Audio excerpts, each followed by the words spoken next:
Dalam hidup, tak semua kisah berjalan mulus seperti yang diimpikan.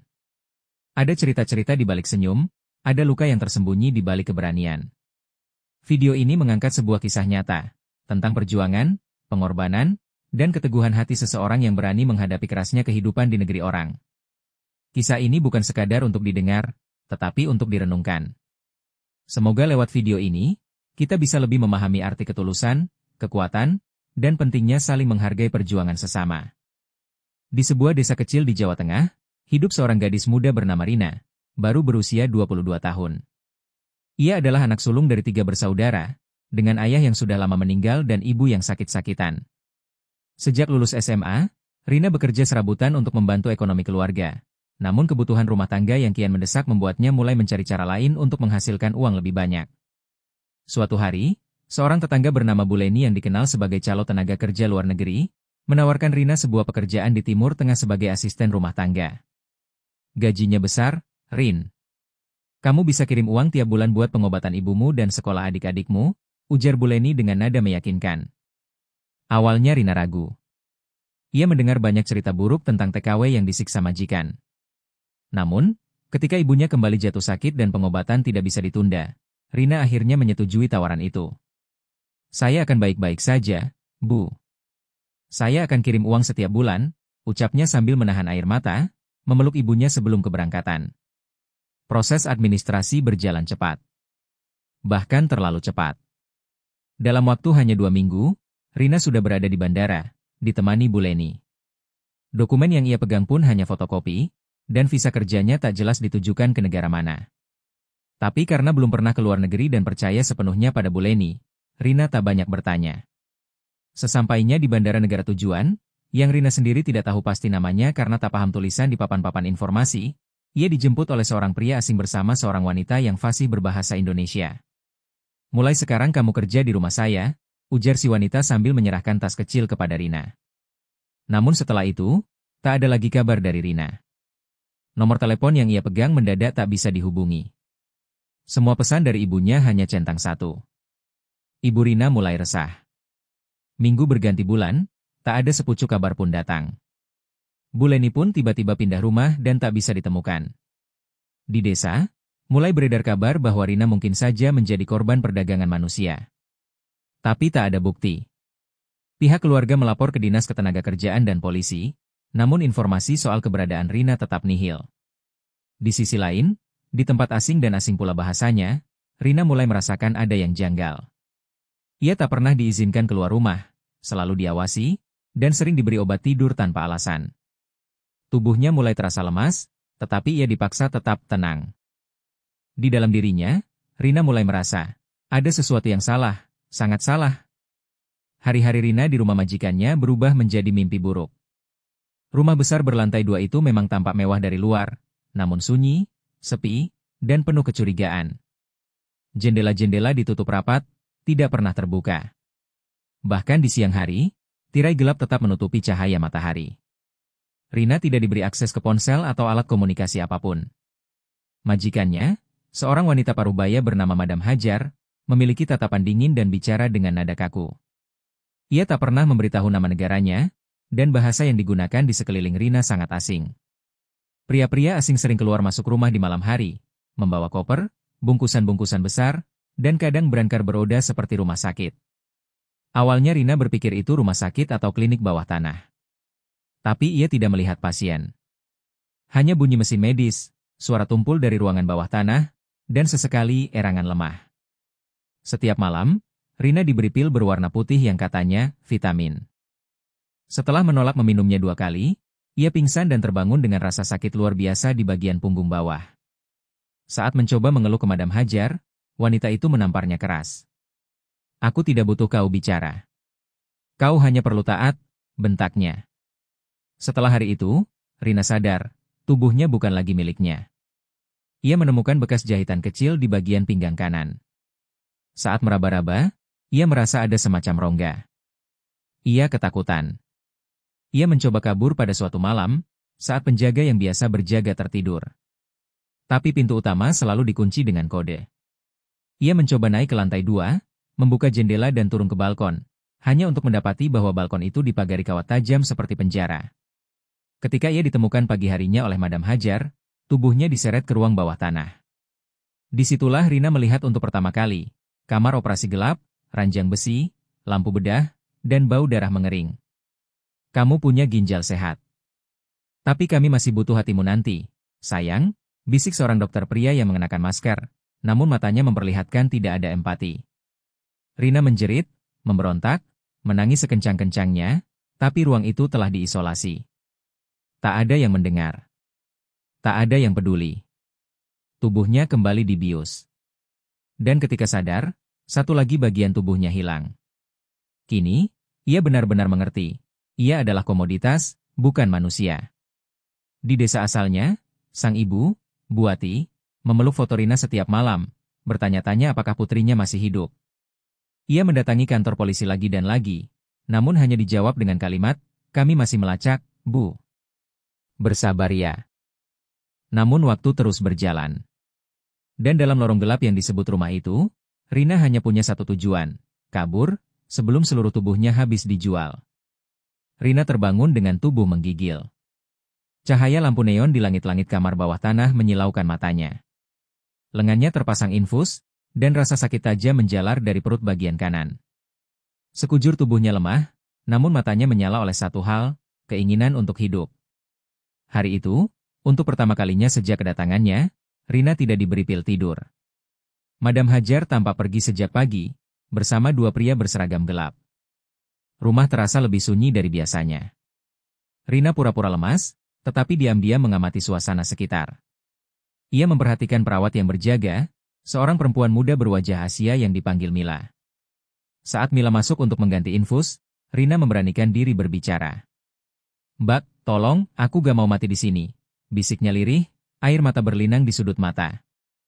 Mila tertegun. Tangannya gemetar. Ia menatap Rina dalam diam, lalu dengan suara sangat pelan berkata, kamu harus diam. Kalau mereka tahu kita bicara, kita berdua bisa dibuang. Dari percakapan singkat itu, Rina akhirnya tahu bahwa Mila juga korban. Ia adalah mantan TKW yang dialihkan tugas menjadi asisten medis setelah nyaris dibuang karena dianggap tak lagi laku dijual. Hari demi hari, Mila dan Rina berkomunikasi secara sembunyi-sembunyi. Dari Mila, Rina tahu bahwa rumah itu adalah bagian dari sindikat internasional perdagangan organ. Setiap bulan, minimal 2 organ manusia dikirim ke luar negeri lewat jalur gelap. Ada yang diambil dari TKW, ada juga dari imigran ilegal yang diculik dari jalanan. Dan sekarang, target berikutnya adalah jantung milik Rina. Mila berjanji akan membantu. Ia memiliki kunci gudang dan tahu jadwal penjagaan. Rina mulai berlatih jalan diam-diam, walau tubuhnya masih lemah dan luka operasinya belum sembuh total. Dalam pikirannya hanya ada satu hal, lebih baik mati saat melarikan diri daripada mati perlahan di atas meja operasi. Malam itu, rencana pelarian pun dimulai. Pukul 1.30 dini hari, Mila menyelinap ke kamar Rina. Ia menyelipkan jaket dan sepasang sandal lusuh. Mereka berjalan perlahan, melintasi lorong-lorong gelap menuju pintu belakang dapur yang jarang diawasi. Namun ketika mereka hampir sampai di pintu keluar, suara alarm darurat tiba-tiba meraung. Ting! Ting! Ting! Lampu merah menyala. Pintu otomatis terkunci. Kamera keamanan menyala. Mila panik. Rina mulai menggigil. Lari ke ruang bawah tanah, ada pintu servis di belakang freezer, teriak Mila sambil mendorong Rina. Tapi langkah mereka dihentikan oleh suara sepatu berat di lorong atas. Dua pria berpakaian serba hitam turun dengan senjata di tangan. Tembakan dilepaskan. Mila berteriak dan tubuhnya terkena peluru di bahu. Jangan pedulikan aku. Lari, teriak Mila. Rina menangis tapi ia tahu ini satu-satunya kesempatan. Ia berlari masuk ke ruang bawah tanah, menendang pintu freezer yang ternyata memiliki lorong rahasia. Nafasnya sesak, tubuhnya gemetar, darah Mila menempel di lengannya. Tapi ia terus berlari dan berlari, hingga akhirnya keluar dari terowongan sempit menuju saluran pembuangan kota. Saat udara malam menerpa wajahnya dan aroma busuk got menyergap, Rina tahu, ia belum selamat, tapi ia telah keluar dari neraka. Di belakangnya, rumah itu masih berdiri. Dan Mila, entah hidup atau tidak, telah mengorbankan dirinya. Udara malam yang menusuk tulang tak bisa menandingi ketakutan yang melilit dada Rina. Ia menggigil, berdiri di tengah lorong sempit saluran pembuangan kota, di mana bau busuk menyatu dengan udara pengap. Luka di perutnya masih terasa panas, dan darah menetes pelan dari bekas jahitan yang robek karena lari terburu-buru. Namun, ia tak punya pilihan. Ia harus terus berjalan. Rina mengikuti arus kecil air kotor menuju cahaya samar di ujung lorong. Saat mencapai ujung, ia menemukan penutup besi yang berat. Dengan seluruh tenaga yang tersisa, ia mendorongnya perlahan. Bau udara kota yang tercemar menyambutnya saat ia berhasil keluar ke sebuah gang belakang. Gelap, sempit, dan kosong. Belum sempat ia bernapas lega, suara sirene terdengar dari kejauhan. Namun itu bukan polisi. Mobil hitam tanpa tanda pengenal melaju perlahan, menyusuri gang-gang kota seperti sedang berburu mangsa. Rina berlindung di balik tumpukan kardus dan tong sampah. Cari dia sampai ketemu. Kalau dia lolos, kita bisa hancur, teriak seorang pria dari dalam mobil. Suaranya terdengar melalui walkie-talkie. Mereka tahu Rina kabur. Mereka mengejarnya. Dengan langkah pincang dan tubuh yang gemetar, Rina berjalan menyusuri jalan kota. Wajahnya kotor, rambutnya acak-acakan, dan tubuhnya penuh luka. Setiap orang yang ia temui hanya menatap jijik atau berpaling. Tak ada yang peduli, tak ada yang bertanya.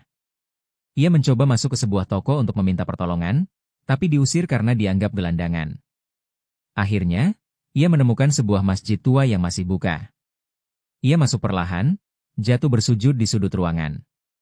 Seorang pria tua yang merupakan penjaga masjid mendekatinya dengan wajah khawatir.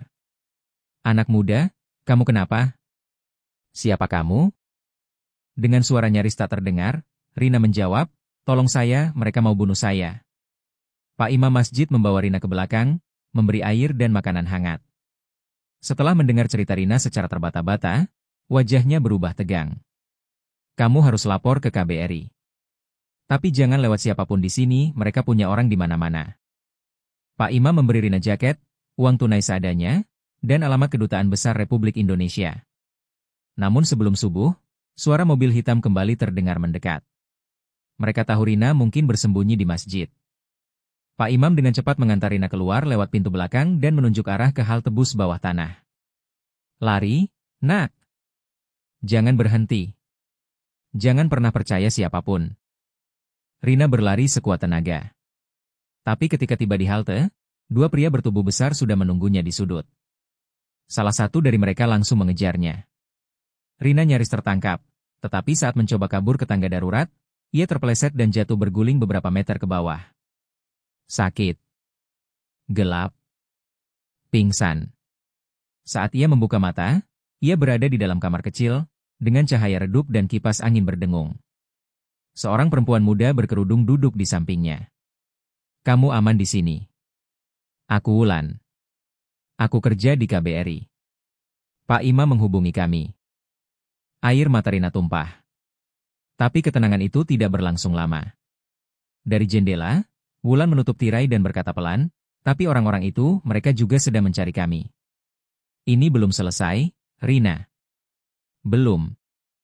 Rina menggenggam cangkir teh hangat yang disodorkan Wulan, staf KBRI yang telah menyelamatkannya dari kejaran para pemburu organ. Tapi ketenangan yang sejenak menyelimuti itu segera runtuh oleh ketakutan baru. Rina merasa dia belum aman. Ia terus merasa diawasi, bahkan di dalam kamar kecil tempat perlindungannya itu. Wulan menenangkannya. "Kita sudah koordinasi dengan atase perlindungan WNI. Kita akan bantu kamu pulang. Tapi kita harus hati-hati. Rina, sindikat itu besar. Dan kita curiga, ada yang menyusup ke dalam KBRI." Rina menatap Wulan dengan mata membelalak. "Maksud Mbak, orang dalam KBRI sendiri ikut jaringan itu?" Wulan mengangguk pelan. "Bukan dari KBRI langsung, tapi bisa jadi lewat petugas keamanan outsourcing. Kami sudah beberapa kali kehilangan berkas laporan pengaduan dari para TKW. Beberapa korban sempat minta perlindungan, lalu hilang sebelum bisa dipulangkan." Ketegangan meningkat. Rina merasa kembali berada dalam perangkap tak terlihat. Di hari ketiga, Rina dijadwalkan bertemu langsung dengan konsul perlindungan WNI. Ia dibawa ke kantor resmi KBRI menggunakan mobil dinas. Tapi anehnya, sopir yang mengantar, pria berkepala pelontos dan bertato samar di leher, terus menatap Rina lewat spion tengah. Wulan yang duduk di samping Rina pun tampak gelisah. Saat mobil melewati tikungan yang seharusnya menuju kantor kedutaan, Wulan langsung sadar. "Pak, kita salah arah," tegurnya keras. Sopir itu hanya menyeringai. "Tenang Bu, saya tahu jalan pintas." Wulan langsung meraih tangan Rina dan membisikkan, "Kita dalam bahaya." Tepat saat mobil berhenti di lampu merah, Wulan membuka pintu dan berteriak, "Lari!" Rina dan Wulan berhamburan keluar. Sopir itu mengejar mereka dengan pisau lipat yang disembunyikan di dalam dashboard mobil. Orang-orang di jalan panik, namun tak berani ikut campur. Rina dan Wulan berlari ke pasar tradisional yang ramai. Mereka bersembunyi di balik kios sayur, lalu masuk ke lorong kecil di belakang pasar. Nafas mereka tersengal. Ponsel Wulan sudah tak aktif, kemungkinan sudah dilacak atau diblokir. Dia bukan sopir resmi. Kita dijebak. Kemungkinan besar, seseorang dari dalam KBRI membocorkan rute kita. Wulan akhirnya menghubungi temannya, seorang aktivis HAM lokal bernama Farah Al-Basir, yang pernah membantu membongkar sindikat perdagangan manusia. Farah datang menjemput mereka malam itu juga, dan membawa mereka ke rumah aman miliknya, sebuah apartemen kecil yang dijaga ketat di lantai atas kawasan apartemen buruh migran. Di tempat itulah untuk pertama kali Rina mulai mencatat semua yang ia alami. Nama orang-orang yang ia dengar, detail rumah Madam Hajar, ciri-ciri dokter yang mengoperasinya, hingga posisi lorong-lorong gelap yang digunakan untuk membawa korban. Farah membantu mengamankan catatan itu dalam bentuk digital dan langsung menghubungi media internasional. Namun pada malam harinya, seseorang meretas sistem kamera apartemen Farah. Salah satu kamera menampilkan bayangan dua pria bertopi hitam, berdiri di depan gedung. Salah satunya membawa tas panjang, seperti tempat senapan. "Mereka tahu kita di sini," kata Farah dengan wajah tegang. Rina, yang duduk di sudut ruangan, mulai menangis lagi. "Aku gak kuat lagi, mereka akan bunuh aku." Farah menatap Wulan. "Kita harus segera pindah. Malam ini juga. Atau dia akan hilang seperti yang lain." Namun sebelum mereka sempat keluar, listrik di seluruh gedung mati. Lampu padam. Suara langkah kaki terdengar dari tangga darurat. Dan malam pun berubah menjadi perang bertahan hidup. Listrik padam. Lampu-lampu mati. Lorong-lorong gedung apartemen berubah menjadi lorong neraka. Gelap, sunyi, dan penuh ancaman. Rina berdiri kaku di pojok ruangan bersama Wulan dan Farah. Nafasnya tercekat. Jantungnya berdentum begitu keras, seolah bisa terdengar oleh orang-orang yang kini berjalan menaiki tangga darurat dari lantai bawah. Farah segera menutup laptop yang masih menyala dengan baterai cadangan dan berkata cepat, "Mereka bisa menembus apartemen ini dalam waktu kurang dari 3 menit. Kita harus keluar," desak Wulan, tangannya menggenggam tas berisi dokumen dan flash disk berisi data-data korban sindikat organ. Farah menarik karpet ruang tamu dan membuka tutup lantai yang disamarkan. Ini jalan ke saluran air di bawah gedung. Cuma cukup untuk satu orang sekali masuk. Kita turun satu-satu. Namun baru saja Wulan membantu Rina menuruni lubang sempit itu, boom! Suara ledakan kecil terdengar dari pintu depan. Asap putih menyebar ke dalam ruangan. Mereka telah melempar gas bius. Farah segera mengambil pistol dari balik sofa, lalu menembak ke arah pintu untuk mengulur waktu. "Cepat turun. Aku tahan di sini." Rina menjerit, "Jangan tinggalin kami. Kalau kamu mati, semua ini sia-sia," bentak Farah sambil menahan air mata. Wulan mendorong Rina ke dalam lorong pembuangan, menyusulnya masuk. Di belakang mereka, suara tembakan mulai terdengar, baku tembak satu arah. Farah melawan, tapi jumlah lawan terlalu banyak. Ketika mereka sampai di ujung lorong yang terbuka di belakang gedung, suara tembakan sudah tak terdengar lagi. "Farah," bisik Wulan. Tapi tak ada jawaban. Rina berusaha menahan tangis. Luka-luka lamanya terbuka lagi, kakinya berdarah, napasnya terengah-engah. Tapi mereka tidak bisa berhenti. Mereka berlari menembus malam, menumpang taksi tua yang berhenti karena kasihan, menuju kantor media internasional yang sebelumnya dihubungi Farah, Global Justice Press.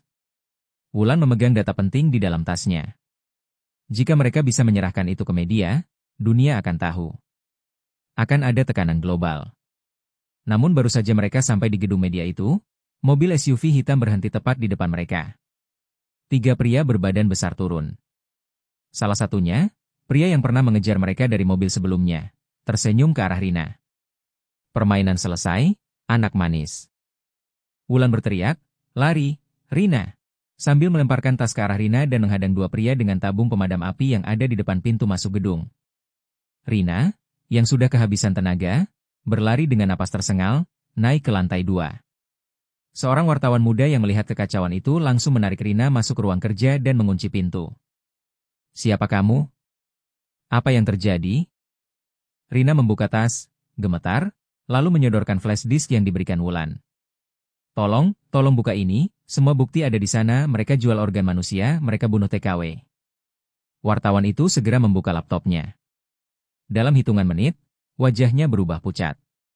Data lengkap, foto-foto korban, rekaman suara, daftar dokter ilegal, video proses pemindahan organ, hingga identitas pejabat yang terlibat, semuanya ada. Di luar, suara tembakan kembali terdengar. Wulan tertangkap. Tapi Rina dan data berhasil diamankan. Petugas keamanan media langsung mengunci gedung. Polisi lokal dipanggil. Tapi sindikat itu bukan kelompok biasa.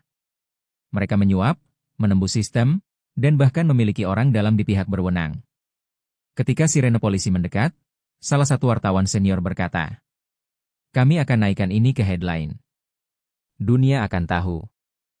Rina berdiri di balkon lantai 2. Tubuhnya lemah, tetapi matanya menyala. "Kalian boleh lukai tubuhku, tapi aku akan pastikan semua tahu kejahatan kalian." Dan saat itulah, sebuah peluru mengenai kaca jendela tepat di samping kepalanya. Mereka belum selesai. Perang belum berakhir. Peluru menembus kaca, bersarang hanya beberapa senti dari kepala Rina. Ia jatuh berlutut sambil menutup telinganya. Para jurnalis langsung menariknya ke dalam dan menurunkan tirai jendela. "Sniper! Mereka punya penembak jarak jauh," teriak salah satu wartawan sambil memanggil polisi. Gedung Global Justice Press kini berubah menjadi benteng pertahanan terakhir. Wartawan, aktivis HAM, dan petugas keamanan saling bersiaga. Di luar, pria-pria dari sindikat perdagangan organ mengelilingi gedung seperti kawanan serigala. Mereka tahu, jika data di tangan Rina tersebar, jaringan mereka yang sudah dibangun bertahun-tahun akan hancur total.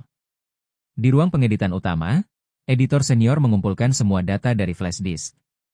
Video, foto, dan rekaman suara diproses kilat untuk siap dipublikasikan. Judul berita besar sudah ditentukan. TKW dijadikan tumbal perdagangan organ, bukti jaringan internasional terungkap. Namun, akses internet tiba-tiba terputus. Server diserang. Sindikat telah melancarkan serangan siber. Sementara itu, Rina duduk di pojok ruangan, tubuhnya mulai melemah. Luka-lukanya terinfeksi. Darah terus merembes dari perut dan kakinya. Ia tak lagi menangis. Matanya kosong, tapi jiwanya masih menyala. Wulan yang kini terikat di gedung parkir bawah tanah, tertangkap sebelumnya, mencoba memberontak. Salah satu penjaga mengancam akan membunuhnya jika berita itu sampai naik ke publik. Namun di saat kritis, suara gaduh terdengar dari atas, pasukan polisi internasional dan tim Interpol datang. Farah, yang ternyata tidak mati, telah berhasil lolos dari penyergapan sebelumnya dan menghubungi kontak daruratnya di lembaga HAM internasional. Interpol langsung turun tangan setelah menerima laporan lengkap. Penyergapan pun dimulai. Tembakan demi tembakan pecah. Gedung parkir berubah menjadi medan perang bawah tanah. Polisi menangkap beberapa anggota sindikat, termasuk oknum dari dalam KBRI yang ternyata adalah bagian dari mafia dokumen TKW. Sementara itu, di atas, wartawan akhirnya berhasil mengunggah berita ke server luar negeri lewat jaringan satelit cadangan. Berita pun naik secara global, menyebar dalam waktu kurang dari 1 jam. Dunia gempar. Laporan itu mencantumkan daftar rumah sakit ilegal, nama-nama TKW yang hilang, bahkan video sadis pengambilan organ secara paksa. Sindikat pun runtuh.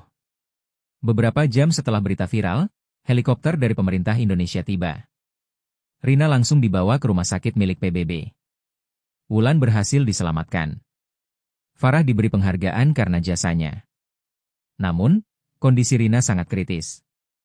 Dokter menyatakan ia kehilangan sebagian fungsi ginjal dan liver akibat operasi ilegal yang tak steril. Ia harus menjalani transplantasi. Malam itu, ketika hujan turun deras di luar jendela rumah sakit, Rina membuka mata. Wulan berdiri di samping ranjang sambil memegang tangan Rina. "Kamu sudah selamat, Rin." Kamu pahlawan. Karena kamu, ratusan TKW yang hilang bisa ditemukan. Air mata Rina mengalir perlahan. Aku cuma ingin pulang. Lihat ibu. Lihat kampungku. Beberapa minggu kemudian, Rina pulang ke Indonesia dalam kondisi duduk di kursi roda. Tubuhnya tak sekuat dulu, tapi semangatnya tetap utuh. Ia disambut pelukan hangat ibunya, tangis masyarakat kampung, dan sorotan kamera televisi. Negara akhirnya memberi perhatian pada kasus-kasus TKW yang sebelumnya diabaikan. Undang-undang perlindungan pekerja migran diperketat. Agen-agen penyalur ilegal ditangkap. Dan di ruang tamu kecil rumahnya, Rina duduk sambil menatap matahari sore. Tubuhnya cacat. Tapi suara dan keberaniannya telah menyelamatkan ratusan nyawa. Ia bukan hanya seorang TKW.